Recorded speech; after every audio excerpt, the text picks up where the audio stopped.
idol ng mga DDS, ang nagmana ng pagka-mayor. Aba, ano to?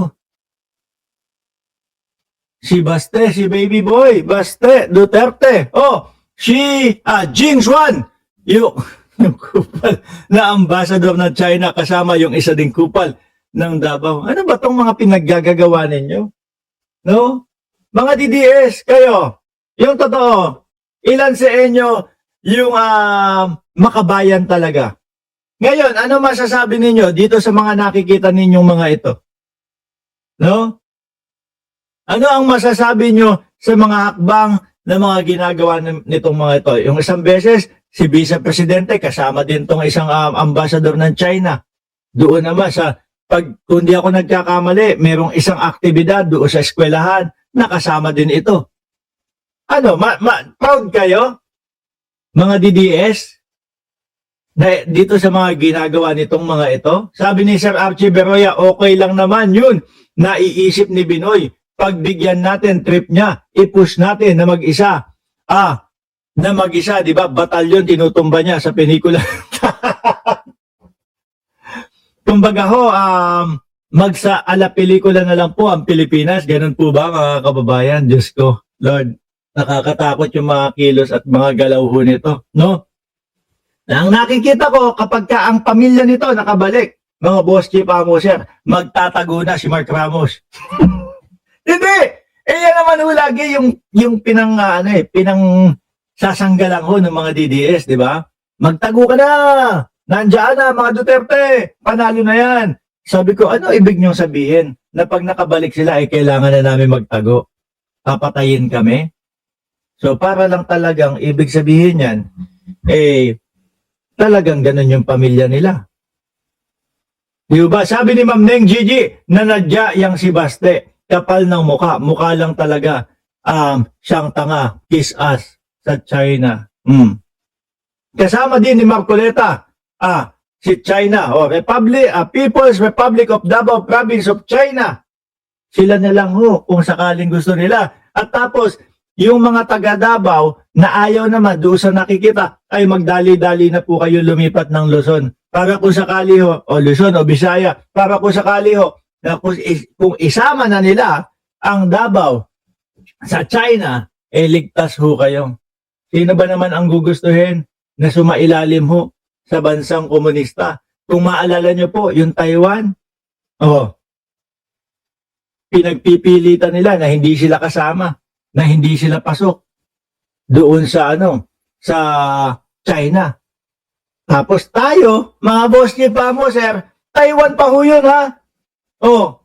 Karamihan ng komunidad doon, karamihan ng mga tao doon, Chinese no, in check. Pero, sila itong, ayaw namin, hindi kami kasali dyan, hindi kami sasali dyan, hindi kami kasama dyan.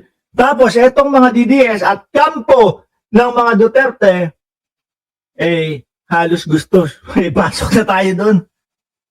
Walang batas-batas sa mga Duterte, sabi ni Sir Ed Ong, walang hustisya-hustisya, no? Sa mga Duterte, ang kaguluhan lang nila ay masusunod. Kahit mali ito, gagawin nila para sa kanilang pangsarili. Mga bossing, kawawa ang Pilipinas po dito sa mga pinaggagawa nito. Ano po? At ako, kung sakali na bumalik sila, tapos, ayun na, isinama na tayo sa China, pinasakop na tayo sa China, mga kababayan. Ako po, hindi na ako babalik ng Pilipinas. Ayoko pong masama doon sa mga komunistang bansa. Sabi ni Ben Chuy, gagawin ng imbakan ng something. Alisin sa Senado si Calvo. Sino Calvo? Si Bato de la Rosa. Sabi dito, mga kababayan, kung si Bato de la Rosa yung tinutukoy ninyo, sige, patulan na natin yung topic na yan. Ang sabi alisin sa Senado si Calvo. Kung si Calvo, si Bato de la Rosa ang gusto nyong alisin, sinasabi dito ni Senator Panfilo Lacson na maaari na masuspende yung sweldo ni Bato de la Rosa dahil po sa pagkahaba-haba na nang hindi uma-attend o pumapasok sa Senado itong si Bato de la Rosa. Biruin nyo naman po yan. Kung hindi po mga pro-China, eto naman, hindi naman pumapasok, hindi naman ginagampanan ang kanyang tungkulin bilang isang senador ho. Oh, nang dahil lang daw po, which is sila na mismo ang nagsabi, chismis lang. Di ba? Hindi totoo yung sinasabi ni Ombudsman Boying Remulla na meron. Oh, na merong warrant of arrest. Etong si Calvo, etong si Bato de la Rosa.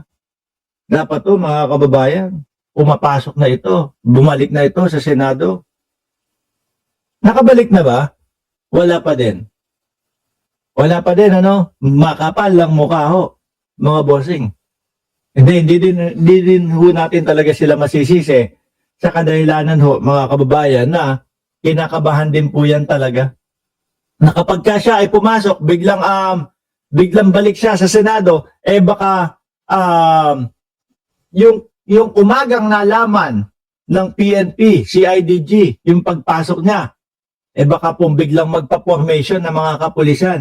Eh tingin ko po, ang balita ko po, mas higit daw po kung ilan yung kapulisang inilatag kay dating Pangulong Duterte, mas higit daw po yung ilalatag dito kay Bato de la Rosa. Kasi nga talagang nagtatago at talagang may tendency na manlaban itong si Bato de la Rosa. Grabe talaga mga DDS na mga senator, mga inutil at ang kakapal na muka. Sayang ang pera ng bayan. Ito dapat matagal na po itong tinatanggalan No? Nung isang buwan na walang paramdam, which is yun yung sinasabi nila. Oh, hindi nagpaparamdam, hindi walang kahit ano. Parang awal na din po yun Diba? Mamamayang Pilipino nagtatanong, nasaan na si Bato? No? Nasaan na yung senador natin? Aba, tuloy-tuloy ang kaltas sa amin, sa aming kinsenas katapusan, pambayad, doon sa mga senador, kasama si Bato de la Rosa. Aba, araw-araw merong nakapatong na tax doon sa mga pinagbibili natin at ang ibang bahagi niyan ay napupunta kay Bato de la Rosa. Asan si Bato de la Rosa? Dapat to dati pa lang, Sabihin na natin, tayo, mga simpleng Pilipino, 1 linggo ka o 3 araw, 4 na araw ka hindi pumasok. Iba na.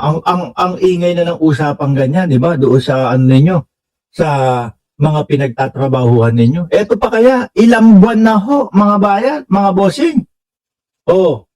Ilang buwan nang hindi pumapasok, hindi nagtatrabaho, pero parang ang tagal nilang suspindihin yung sweldo ni Bato de la Rosa. No work, no pay. Bugi Arellano. Shout out sa inyo. At Jeric Reyes. Mga bossing, parang pabigat na lang po sa atin yung mga DDS, Pansin nyo, pabigat na lang sa atin yung mga DDS, no? Kasi bakit? Tingnan nyo ang gobyerno natin.